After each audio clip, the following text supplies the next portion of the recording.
Denuncian penalmente al presidente Mauricio Macri por la devaluación del lunes pasado.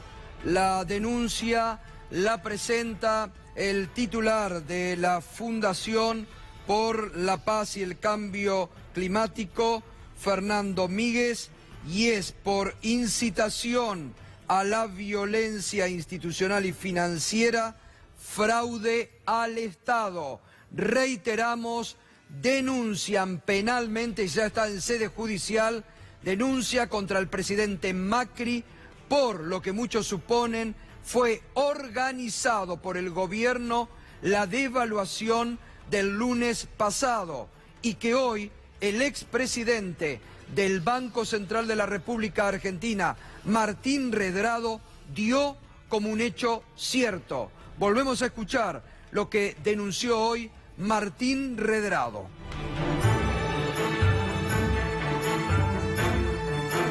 El presidente dijo el día lunes que el dólar se vaya donde se tenga que ir, de manera tal que los argentinos aprendan a quién votaron, y que haber votado lo que se votó el domingo fue haber votado más devaluación y más inflación. Creo que allí siempre hay una responsabilidad profesional de quien dirige muchas veces, y esto te lo digo por experiencia. Lo que hay que hacer es tomar decisiones y luego explicar por qué se toman, pero en definitiva hubo una instrucción política el día lunes que se dejó correr el tipo de cambio con prácticamente sin intervenir, sin tener techo, y bueno, esto lo que generó es esta maxi devaluación que tuvimos en un día, que después se transformó en corrida cambiaria, que es lo que hemos tenido esta tensión. Recordá que además en la carta de intención con el Fondo Monetario se había escrito que cuando el tipo de cambio pasara a 51.45, el Banco Central iba a vender 250 millones de dólares. Nada de eso hizo el día lunes. Pero, perdón, Martín, yo entiendo que vos entendés la gravedad de lo que estás diciendo. Es decir, vos lo que estás diciendo es que el presidente Macri hizo esto a propósito, digamos, que dejó llevar el dólar a 60 mangos a propósito, por una intención electoralista, digamos. Por lo menos de lo que sé de mis colegas en el Banco Central es que dio la instrucción que se corrieran del mercado. Después interpretá vos cómo, qué significa eso desde el punto de vista político. Bueno, es lo que vinimos explicando durante toda la semana y que en el inicio de Minuto 1 volvimos a ratificar el despecho político, el enojo del presidente, el querer culpar del caos a la oposición y a los vencedores del domingo llevaron al presidente a producir esa corrida cambiaria y además a dejar que el dólar suba, como lo decía recién el propio Martín Redrado. Ahí tenemos la carátula de la denuncia, el sello de la Cámara Nacional de Apelaciones en lo criminal y correccional federal, la Secretaría General, aceptando ya hoy la denuncia contra el presidente Macri, invocando gravedad institucional sobre incitación a la violencia institucional y financiera, fraude a un Estado. La nómina es a muchos funcionarios del gobierno, alcanza una denuncia que por los que han hablado, bueno, nada más ni nada menos que el expresidente, y que precisamente no es kirchnerista, Martín Redrado, muy tenido en cuenta por los mercados, y por lo que todo lo que se ha señalado amerita que se investigue, ¿no? Así que vamos a ver si ya tiene un sorteo esta causa. Irina ya está averiguando para ver si ya se sorteó, se sorteará el juez la próxima semana. Pero sobre lo que pasó esta semana, sobre las reacciones de Macri de esta semana, el Centro de Estudio de Opinión Pública que dirige Roberto Bachmann trabajó y hoy en el diario Página 12 se publicaron estas encuestas. Mirá. Sobre la conferencia de Macri del lunes, ¿cree que entendió el mensaje de las urnas? ¿Que no entendió el mensaje de las urnas? 54,2. que sí lo entendió 38,9, los seguidores de Macri, no sabe 6,9. Sobre la conferencia de prensa del lunes, el presidente entiende la realidad económica actual, que no entiende la realidad económica actual casi el 60% de los argentinos. Un presidente desconectado de la realidad. Que sí la entiende 35,9, que no sabe 4,7. Sobre las medidas adoptadas por el miércoles, las medidas anunciadas, ¿tienen fines electorales o apuntan a resolver la situación? Resolver la situación, 21,2, no sabe 19,2, con fines electorales casi el 60% de los argentinos. Es decir, una sociedad que sigue muy despierta y que no cree en los engaños del gobierno. ¿Las medidas anunciadas son suficientes? No son suficientes, opina el 67,2% de los argentinos, contundente. Ahora lo vamos a estar analizando todo esto con Enrique Zuleta Puceiro, que tiene muchos años de estos trajines electorales en la Argentina, y también con Alcira Argumedo, Y está llegando Walter Graciano desde Lo Económico. Vamos, Fernando, porque vamos a ver cómo se mueve el círculo rojo, El círculo rojo ya abre el paraguas, ¿no? Abre el paraguas y va buscando la sombra, ¿no? La sombra del nuevo poder. Claro. Porque algunos lo vieron antes y ya en las semanas previas pidieron reuniones con Alberto Fernández, tuvieron encuentro y estuvieron charlando. Algunos otros llegaron esta semana y algunos están mandando mensajes, Twitter, llamadas por teléfono, buscan funcionarios para reunirse. Vos fijate cómo se va moviendo. Estos son los dos primeros que se anticiparon. Gabriel Martino, que vos los estuviste mencionando. Claro, porque sobre él también pesan algunas sospechas de lo que pasó el viernes pasado. Gabriel Martino del HBC, y sospechas de que podría haber influido en la burbuja preelectoral, ¿no? Hay Marcelo Midlin, el principal accionista, el dueño de Pampa Energía. Gabriel Martino no es el dueño, es el presidente del banco en Argentina, pero con una ascendencia muy importante dentro de la estructura del banco a nivel mundial. Estuvieron reunidos antes de las elecciones con Alberto, fijándose, ya tenían... Estas son personas que tienen acceso a esas encuestas exclusivas, no creo que se hayan visto muy sorprendidos por la derrota. Son más apegados tal vez. Pampa recompró acciones de su propio grupo para demostrar confianza en la Argentina, exacto, ¿no?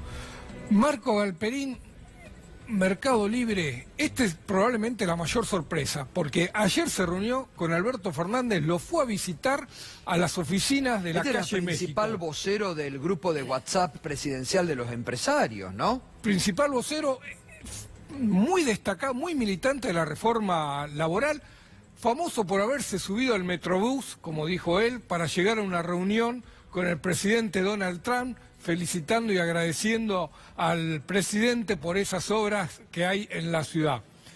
Uno de los que más llamó la atención, salió de la reunión muy contento, dijo, con lo que había hablado con Alberto Fernández. Es grande la sombra, la sombra. Bueno, ahí más bien. Hugo Sigman y Martín Cabrales. Hugo Sigman fue probablemente el primero que a través de Twitter... Sí, pero yo te voy a decir algo. Hugo Sigman, a quien lo conozco, nunca fue pro Macri ni pro gobierno. No, pero... Es un hombre que tiene muchas inversiones a nivel mundial, es uno de los empresarios que más a nivel mundial juega y que ha sufrido la crisis del gobierno de Macri. Justamente eso te iba a decir, fue el primero que alentó una campaña de Twitter. Nosotros somos empresarios y nos quedamos a invertir en Argentina, gane quien gane. Claro. Si ganó Alberto, vamos a seguir invirtiendo en el país. Y fue muy importante porque atrás de Hugo Sigman vino toda una catarata de Twitter apoyando o descomprimiendo ese temor. Es lo que el lunes algún directivo de un banco, de algún empresario le hizo entender al presidente, que no podía cometer locuras porque más allá de Macri, los empresarios o muchos se quedaban en el país, ¿no? Martín Cabrales, famoso por... ¿te acordás cuando nos mandó a comer asado y vino tinto? Dijo por los precios esenciales. no tuvo mucha suerte, se reunió con uno de los asesores más cercanos a Alberto Fernández, estuvo con Santiago Cafiero. Está bien. Pero bueno, mandando Cabrales, la señal... Está bien, pero Martín Cabrales también es otro de los empresarios que han aportado y apuestan mucho por la Argentina desde hace mucho tiempo. Mandando ¿no? la señal. Y este es el gran arrepentido para mí. Sí. Uno se mira mucho en Martín Migoya. En Marco Galperín, sí. pero Martín Migoya, el fundador y CEO de Globanat, uno de los unicornios de Argentina, para mí es el gran arrepentido. Es el creador del grupo de WhatsApp Nuestra Voz, que fue pensado para militar en las redes la reelección del presidente. Y fue uno de los que se sumó a la campaña ahora diciendo, bueno, ganó la democracia, siempre votar es bueno, nosotros somos empresarios y nos vamos a quedar en el país. Y ya mandó el mensaje de que quiere tener como Galperín una reunión con Alberto Fernández, está dispuesto a ir. Es el gran arrepentido porque es el que más se expuso en la campaña de apoyo a Macri y ahora está pidiendo la entrevista con Alberto Fernández. Muy bien, el Círculo Rojo abre el paraguas. Irina Hauser, buenas noches Irina, vamos a seguir muy de cerca con las declaraciones de Ricardo Echegaray, que ha revelado y ha destapado la olla y saca a la luz lo que fue la persecución de la AFIP de Alberto Abad contra este grupo y contra Oil Combustibles. Buenas noches, Gustavo. Ricardo Echegaray declaró esta semana como imputado. Él es uno de los acusados en el juicio de Oil Combustibles junto con Cristóbal López y Fabián de Sousa, y volvió a poner sobre el tapete un tema fundamental que tiene que ver con los planes de pago que se otorgaron en su momento a distintas empresas, planes de pago que en el caso de Oil Combustibles fue cortado en determinado momento. Oil Combustibles venía cumpliendo con el cronograma que tenía previsto, que le había dado la AFIP, y en un momento, diríamos en criollo, les cortaron el chorro, y lo que sucedió es que quedó en una situación apremiante la empresa. Esto quedó demostrado además en un peritaje de los expertos de la Corte Suprema que se introdujo en el juicio precisamente la semana pasada, un peritaje clave. Entonces todo lo que dice Echegaray a partir de esto y todo lo que explica sobre la política de la AFIP durante su gestión es fundamental. Los planes de pago se hicieron como parte de una política de gobierno y como una parte de una política de la AFIP respecto de las empresas, para que las empresas pudieran seguir funcionando sin dificultades y se conservaran los puestos de trabajo.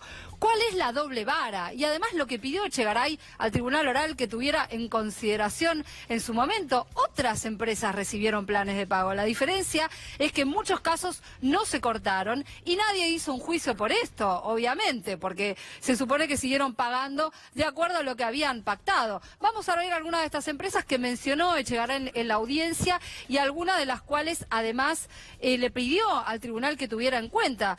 Recibieron, por ejemplo, planes de pago no solo empresas, también fundaciones, entidades, la Fundación Favaloro, el Consejo de la Magistratura, la petrolera YPF, la constructora IEXA, la constructora del primo de Mauricio Macri hasta hace no mucho tiempo, de Sí, Ángelo Calcaterra. Y que en algún momento IEXA perteneció a Macri, a los Al Macri, grupo Macri, ¿no? hasta el año 2007, Sí. efectivamente. América TV. Radio La Red también está en esa lista, Radio La Red. Son muchísimas las América TV, empresas. Sociedad Anónima, muchas empresas periodísticas, ¿no? Exacto. Habría que recordar o habría que preguntar qué pasó con aquella deuda histórica del diario La Nación. ¿Te acordás? Sí, la deuda que le perdonó la Corte Suprema. Le terminó perdonando esa deuda al Diario de la Nación. Benito Roggio, sí, otra de las contratistas favoritas del Estado históricamente. A ver, vamos a aclarar, Irina, para que la gente entienda.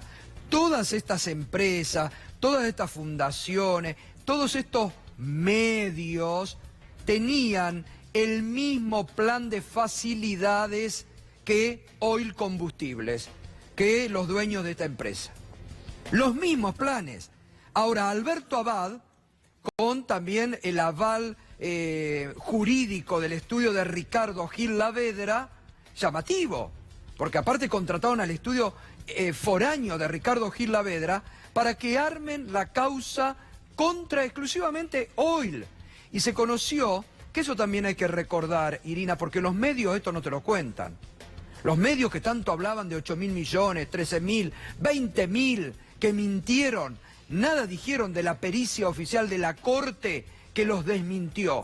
Esa pericia es fundamental. Esa pericia habla de la inexistencia de un perjuicio fiscal, porque Oil Combustibles estaba embarcada en un plan de pagos que le había sido concedido.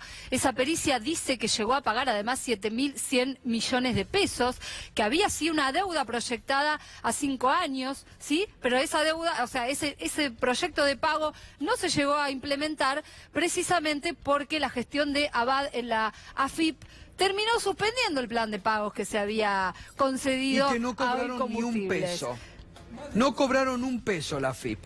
Que habrá que ver si ahí no hay incumplimiento de los deberes de funcionarios públicos por parte de Abad, porque se subieron a la persecución, porque el objetivo era ir contra los medios y cerrarse 5N, Radio 10 y los otros medios, y no cobraron un peso. Ahí está la doble vara, claramente, y eso es lo que está intentando mostrar el Che Garay, y lo que también muestra el peritaje de la Corte, hay que decirlo, un peritaje que además durante la etapa de instrucción de esta causa, que tenía a cargo el juez Julián Ercolini, no quiso hacer. Claro. ¿Qué otros nombres mostró Ricardo Echegaray? Algunos los mencionó en la audiencia de ayer, algunas personas particulares, como por ejemplo Mirta Legrand. Mencionó también a la modelo Dolores Barreiro. Hay otras empresas que fueron mencionadas y pedidas además que sean analizadas por la defensa de Echegaray. Uno es el Correo Argentino, la Compañía General de Combustibles, también la Municipalidad de Córdoba. Qué curioso, ¿no? Porque en todos estos casos hubo un tratamiento diferente y este es el tema clave y que el Tribunal Oral debería considerar entre varios de los elementos que planteó Echegaray. Y además, ten en cuenta otra de las revelaciones que hizo ayer en la audiencia, que fue este intento de entrenar a algunos testigos de parte de, por lo menos de algunos, del titular actual de la AFIP, ¿no? De Leonardo Cuccioli, que surge dentro de un mail que mostró el propio Echegaray ayer en la audiencia, en connivencia supuestamente con el ministro Germán Garabano. Ahora, eso es grave, Irina, ¿eh? Y sí, Eso si que es reveló así, Echegaray, que hubo un mail interno del actual titular de la AFIP para después de la resolución de la Corte con Garabano para que, a ver, no hay ninguna novedad, porque Garabano tuvo en su despacho a un delincuente como Fariña, a quien coachearon y a quien le dieron beneficio para que accione contra Cristina Fernández de Kirchner. No nos olvidemos de estas cosas tampoco en la Argentina. Y ahora que Garabano también se subió a coachear a directores de la AFIP, porque la resolución, el peritaje de la Corte les dio en contra. A ver, muchos hechos graves han ocurrido entre el gobierno y parte de la justicia argentina. Muchos hechos de gravedad que van a empezar a salir a la luz. Esto que ahora va a venir Walter Graciano, que también lo vamos a analizar. Lo que hoy denuncia Martín Redrado, que lo denunciaron durante toda la semana, que ya hay una denuncia penal contra Macri. Y tenemos juez, ya se sabe, ¿no? ¿Quién es el juez de esto? sí, es el que era el juzgado de Sergio Torres, que Sergio Torres no está más, está siendo subrogado actualmente por Marcelo Martínez de Giorgi y también interviene la fiscal Paloma Ochoa. La denuncia presentada hoy contra el presidente Macri por la devaluación del lunes, que hoy Martín Redrado reveló fue orquestada por el propio Macri y el Banco Central. Son cuestiones muy graves que han sido tapadas por el poder político, mediático y judicial en estos años en la Argentina. Los que ahora recién se dan cuenta que hay pobreza en la Argentina, que estábamos mal, que hay recesión económica, los que ya saltaron a la vereda. Entonces, ahora empiezan también la justicia, parece a despertarse y a investigar, y habrá que investigar las doble varas que hubo. Esto que reveló ayer Echegaray, que ayer me contaban también, Irina, que algunos de los jueces del Tribunal Oral parece que empezó a poner cara de decir, ¿qué estamos juzgando? Cara de desesperación, porque los metieron en una nave de persecución y con estas revelaciones. Le va a salir al Estado toda esta estafa que va a salir al Estado. Pero este es un problema, se está planteando en muchos juicios orales actualmente, ¿eh? Porque no se hizo la prueba con anterioridad, entonces se desayunan ahora en medio de las audiencias. ¿Cómo se llega hoy a un juicio oral? ¿Cómo llegan las personas acusadas a un juicio con poco y nada? Y además, bueno, esto lo podemos dejar para la semana próxima, ¿no? Pero hay que recordar, ¿no? Los jueces federales, Claudio Bonadío, que ya tienen otorgada la jubilación, ¿no? Entonces, algunos fiscales que también ya están abriendo el paraguas y que están diciendo en los pasillos de Comodoro Pi que renuncian y que están buscando nuevos destinos. Muchas cosas que van a ocurrir en los próximos días en la Argentina. Y si ya se están preparando algunos. Bueno, en esa lista tenés a Carlos Stornelli, por ejemplo. Bueno. Tenés a Gerardo Policita también, entre los posibles, ¿no? No se sabe nada. Ahora hay mucho run run. Y a Germán Moldes, ¿no? El histórico fiscal ante la Cámara. Germán Moldes, fíjate vos, Germán Moldes es otro de los que ya creo tiene la jubilación acordada. Y hay otro de estos fiscales notorios, Ple, me parece, que ya tiene la jubilación. Es posible, pero Moldes ya tiene también la jubilación acordada. Así que, bueno, muy bien, ya llegó, está Walter Graciano. ¿Cómo estás, Walter? Buenas noches. Alcira, buenas noches. Y Enrique Zuleta, ¿cómo estás, Enrique? Encantado, encantado. Bueno, quiero escucharte primero en tu análisis de conocedor sobre lo que ocurrió realmente el domingo, ¿no? Bueno, lo habíamos dicho días antes, meses antes, hace mucho tiempo que se está preparando. Es una gran reacción de los sectores medios, sobre todo, pero que ha abarcado toda la sociedad. Cuando uno se pregunta si esa fue una encuesta, ¿te acordás que se escribía en los diarios? Es una encuesta, no tiene ninguna importancia. 6 columnas en un diario el domingo de la elección diciendo que esto es una encuesta, no tiene importancia. La verdad que no era una encuesta, ha sido una auténtica consulta popular, políticamente vinculante. Claro. Si lo querés tipificar, bueno, es un híbrido, un invento argentino, las PASO. Pero si lo mirás, es un auténtico plebiscito. Claro. Porque votaron contra el gobierno cerca del 65% de los electores. 47% votaron a la oposición, pero otros votaron a otras fuerzas políticas que se las suponía afines, potencialmente afines al gobierno. Y sin embargo, eso es muy contundente. Sí, está bueno eso, que es un plebiscito contra el gobierno, Es ¿no? un plebiscito, pero es una consulta popular, vinculante, tiene todas las características, libre, abierta. Ahí se equivocó mucho el gobierno cuando polarizó la elección, porque realmente convirtió eso en un plebiscito. Tal vez no había conciencia, sabían, no sabían, ayudó un poco la oposición que jugó a eso, pero cuando se dieron cuenta todos, encontraron los datos de Bachmann. Bachmann, fíjate que todos los datos de 65 a 30. Claro. 30. Hay un 30 Hay un 30-35 que cualquier evento va a seguir acompañando al oficialismo, pero no por razones, yo te diría, ideológicas solamente, sino porque hay alianzas políticas, es un componente inestable. ¿Cómo se explica la derrota política tan importante del gobierno? Creo que el radicalismo no estuvo en la elección, no estuvo. Fue ninguneado, estuvo fuera, lo de Pichetto, lo que le pasó a Daniel Salvador sacándole la foto, 1000 datos, si querés, simbólicos de marketing, pero que tuvieron. Entonces no estuvieron los fiscales, no estuvieron los apoderados. Y además los gobernadores que adelantaron elección. Pensá como Corrientes. En Claro. Corrientes, Valdés había ganado 60% y 2 meses después pierde por 62%. Claro. ¿Qué quiere decir? ¿Que se vuelta? No, quiere decir que los votantes que habían votado a Valdés, esta vez votaron contra Y Macri. pasó lo mismo en Jujuy. Vaca muerta. Claro. Donde el Producto Bruto Geográfico es el más alto probablemente del mundo. O de América Latina por lo pronto. La Villa 31.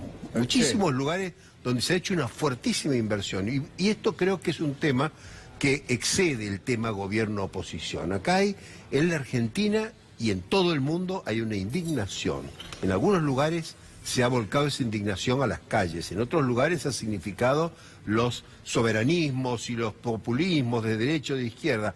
Todas formas, vamos a decir, relativamente democráticas. En la Argentina es una reacción plenamente democrática. Dentro, vamos a decir, de los parámetros de la democracia. Yo creo que eso es lo positivo. Es un sistema fuerte, mucho más fuerte que lo que pasó en México, donde estallaron los 3 grandes partidos, o Brasil, donde se ha producido la anomalía Bolsonaro, o muchos otros lugares, propio Estados Unidos con Trump. Aquí la cosa funciona, el sistema a trancas y barrancas funciona, hay que preservarlo. Una duda, ¿el voto del domingo es un voto económico o es un voto más ideológico? Lo digo pensando en si el voto fue por un plato de comida o fue contra las reformas previsionales, la reforma laboral, contra las aerolíneas argentinas, a favor de aerolíneas argentinas. ¿Qué es más representativo, el plato de comida o el pensamiento? Casi siempre en estos grandes movimientos sociales hay que mirar multicausalidades, porque no podemos ver un sentido ideológico. Votaron contra la reforma laboral. Te puedo asegurar que una proporción importante de los que apoyaron a Alberto quieren una reforma laboral. No quieren la reforma laboral que afecte los derechos, pero quieren empleo, quieren que funcione la economía. Y eso no es simplemente haciendo lo que quiere algún experto, entre comillas, de cómo se flexibiliza, etc. Pero te quiero decir que son fenómenos multicausales. Hubo factores institucionales, políticos, económicos, cultural y sobre todo una indignación que hay en todo el mundo contra el cinismo político, contra la gerontocracia de las democracias, eso pasó muchas veces. El martes pasado se conmemoró los 100 años de la Constitución de Weimar, claro, que fue la constitución más progresista del momento. La gran constitución social. Duró 10 años la República de Weimar y estalló, y llegó el nazismo, y llegó la guerra mundial. Fue una catástrofe. Ahora, es interesante porque no fueron claro, capaces los partidos políticos de defender las instituciones. Está buena, pero son 100 años de Weimar, muy pertinente. Claro. Releer ese debate, te aseguro, dice muchísimo sobre la... Y es interesante esto que vos decís, la reacción que en silencio tuvieron contra lo que muchas veces decíamos acá, el poder político, mediático y judicial que intentó llevarse puesta la República. Y desde abajo le dijeron, estamos nosotros, los ciudadanos. Te diría, ¿no? contra el cinismo. ¿Contra el cinismo? Contra el cinismo. La idea bueno, de hay todo mucho vale, cinismo en este gobierno, mirar, ¿no? Bueno, no solo el gobierno, es toda la dirigencia política, la dirigencia empresaria, la dirigencia sindical mucho, la dirigencia cultural, el mundo de las ideas. Hay una especie de cáscara y hay sectores que, gracias a Dios, tienen los resortes morales. El voto, salvar. Y pueden votar. Alcira. No, y la reacción de Carrió ayer, además. No, por eso, yo creo que esta semana hubo muchos elementos de tragedia y mucho de comedia, ¿no? Es decir, el tema es como que empezaron a caerse como un castillo de naipes, con un error tras otro, pero que, en muchos casos ridículos. Carrió, la reina de la República, diciendo que van a gobernar por 100 años y que van a salir muertos de olivos, desconociendo la voluntad popular soberana, que es más o menos la clave de la democracia, junto a otros elementos. Ya le venía saliendo mal a Durán Barba, los papelones con los Big Data, esta idea de que hicieron los famosos bots, que es una multiplicación de los mensajes llegando a 40 millones, pero no se dieron cuenta que había traductores, sí, traductores y terminó... Caricias de Hurlingham, las caricias de Hurlingham. Caricias significativas, ya exacto, casi con un toque erótico. Entonces, me parece que además le salió mal la jugada, porque también tengamos en cuenta que había una jugada que venía desde el jueves y el viernes anterior, que es esta inversión en acciones de la Argentina para demostrar que se estaba saliendo de la crisis. El problema es que hubo pérdidas muy significativas, entre otras casualmente del Banco Provincia y del ANSES, que entraron en ese juego, es decir, Vidal también entró en ese juego. Entonces me parece que este elemento da una idea de un deterioro muy fuerte. Yo no sé, Zuleta, supongo que también jugó el hecho de que las encuestas, ya sean las presenciales o las telefónicas, no logran llegar al riñón de los barrios marginales. Sí, totalmente. Y entonces ahí me parece que eso por un lado, y debe haber habido otro voto vergüenza, ¿no? Es decir, sectores medios muy enojados todavía con Cristina Kirchner, pero que ante la situación esta dijeron no, hay que ponerle un límite. Estamos mucho mejor antes, decía. Walter, ¿cómo te va, Walter? ¿Qué tal? Tu análisis esta semana de la corrida del lunes. Debe haber pocas cosas más irresponsables en la economía que incentivar una corrida, porque las corridas se sabe cómo empiezan y nunca se sabe cómo ni cuándo terminan. Una corrida cambiaria con relativa facilidad puede transformarse en corrida bancaria. Y ese es una de las cuestiones que los economistas sabemos perfectamente bien que tiene muy difícil solución. De una corrida cambiaria se puede salir, de una corrida bancaria cuando es masiva no. Así que lo que pasó el viernes de la semana pasada y este lunes me parece un gesto de irresponsabilidad de alguien que se cree realmente un ser supremo, porque pensar que puedo hacer, subir los mercados el lunes, el viernes, hacerlos bajar el lunes, es todo una manipulación realmente preocupante y muestra hasta dónde hay desesperación. ¿Vos coincidís con Redrado y otros economistas que lo del lunes fue organizado por Macri? Hay alguna información que tiende a dar que pensar eso.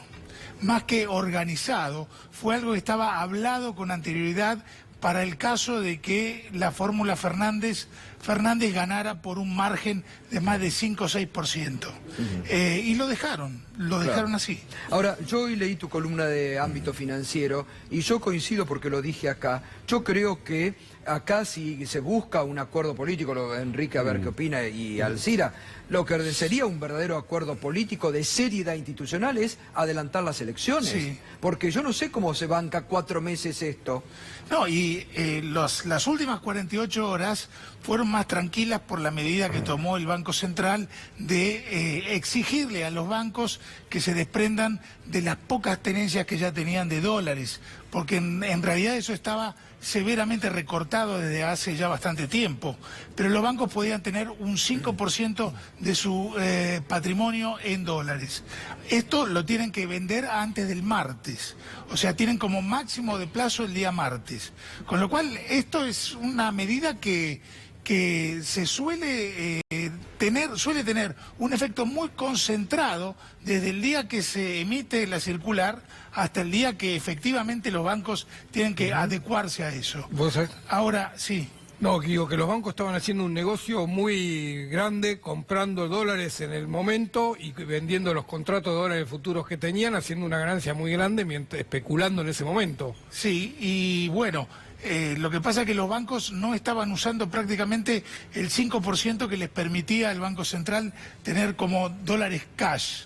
El lunes y martes lo empezaron a colmar, eso, con lo cual rápidamente todos los dólares que compraron lunes y martes para ellos mismos tuvieron que venderlos jueves y viernes, y por eso la baja de jueves y viernes. Quizás haya también una baja el martes, que es el último día que hay de plazo para eso. Ahora, más allá de estas 48 horas, si uno se detiene en lo que era el miércoles, era no un día a día, era un hora a hora. Minuto a minuto. Exactamente, no se puede vivir de esa forma. Y 4 meses a un ritmo por el estilo puede ser realmente muy extenuante para la población, además de que el salario real se deterioraría mucho más, el patrimonio de la gente también, las pymes entrarían en un colapso. No tiene mucho sentido dejar que las elecciones generales sean en octubre. Lo ideal sería adelantarlas. Sí, yo coincido. Bueno, volvemos a tropezar con el mismo problema, los problemas del hiperpresidencialismo. O sea, ya eso fue la elección de Alfonsín Angelós. Se anticipó también casi un año. Siempre se piensa que el que va a ganar el que organiza esas triquiñuelas va a ganar las elecciones, pero las puede perder. Y entonces aparece el Pato Rengo un año entero. Si a eso le agregás cómo se gobierna hoy en el mundo, porque la semana pasada lo vimos, ¿no es cierto? Bajó los tipos 0,25 a la Reserva Federal y Trump con un tuit, subió las aranceles a China. Claro. Y el chino con otro tuit devaluó el yen. En 72 horas una crisis pero por eso, que hizo teclear al mundo. Pero por eso en el mundo se gobierna pero cuando se hizo la reforma constitucional del 94, Alfonsín quería la figura del primer ministro justamente pensando en esto. Claro. Un primer ministro hubiera salvado a De la Rúa y cambiaba. Y un primer ministro en esta circunstancia, el presidente cambia el gobierno y va con la mayoría. Pierde las elecciones, conforma otro gobierno, pide un voto de confianza o un voto de censura y funciona el sistema. Hubo muchas preguntas. El presidencialismo está estallando. El presidencialismo, pero creo que también están estallando la globalización neoliberal y la lógica en la cual hay un predominio de la especulación financiera por sobre la lógica. Pero además de eso, el decisionismo. Alguien puede decir, he sacado esta mañana el IVA a los productos de primera necesidad. Claro. La reforma tributaria tiene que pasar por el Congreso, Claro. tiene mayoría La forma, bueno, ahí está. He decidido... ahora, claro. eso es Trump, eso es todos los países del mundo. Entonces, Bueno, lo que dice... Claro, pero es lo que estás, decía tenés un la poco. globalización y el impacto multi... Claro, pero es que yo creo que está patético. generando una crisis muy fuerte porque sí. hubo un crecimiento exponencial de la pobreza y el desempleo y un crecimiento también exponencial de la concentración y polarización de la riqueza. Porque acá el problema es que también tenés otra bomba por explotar, que son las LELIQs. Ahí hay una amenaza difícil, no sé vos qué opinás de eso, pero la magnitud de los intereses que está acumulando las LELIQs y la posibilidad de la continuidad de esta especulación financiera, me parece que no tiene destino a nivel nacional. El déficit que ocasionan las LELIQ es mayor que todo el déficit fiscal y de intereses de la deuda externa juntos. Sí. Es 5 puntos del Producto Bruto, es el déficit del Banco Central por remunerar estas letras. El problema, esa bomba, sin embargo, se puede desarmar relativamente más fácil que el tema de... Yo creo que hay una cuestión muy de fondo y que es privilegiar las reservas. Claro. Entre sacrificar unos puntos de suba de dólar y sacrificar reservas, es mejor dejar ir unos puntos el dólar y no perder las reservas. La reserva. Que es lo que le pidió esta semana Alberto Fernández al presidente del Exacto, Banco sí. Central, que cuide las reservas. Sí, y me parece que es lo más importante en la economía de hoy. ¿Por qué? Porque la tasa de riesgo país que tenemos hace que va a ser muy difícil que nos presten con el nuevo gobierno hasta dentro de unos cuantos meses de ver si realmente hacemos buena letra. Incluso con Macri tampoco nos estarían prestando. Pero el nivel de desconfianza, la demonización que hubo con respecto al gobierno anterior hace que sean muchos quienes desconfían de la fórmula Fernández-Fernández. Esto hace que van a tener que hacer muy buena letra durante un tiempo relativamente prolongado, y para eso la forma de pagar la deuda es con los dólares que están hoy en las reservas. Claro. Si perdemos esos dólares para bajar al dólar de 60 a 58, no logramos ni bajarlo en serio, ni menos duraderamente, y para colmo tenemos el gran problema de que después podemos quedarnos sin pagar la deuda. Total. Eso es un riesgo, no hay nada más riesgoso para la Argentina en este contexto que no honrar los compromisos de la deuda. Hacemos una pausa breve y seguimos aquí con el debate de esta semana que ha sido realmente muy, muy caliente en la Argentina.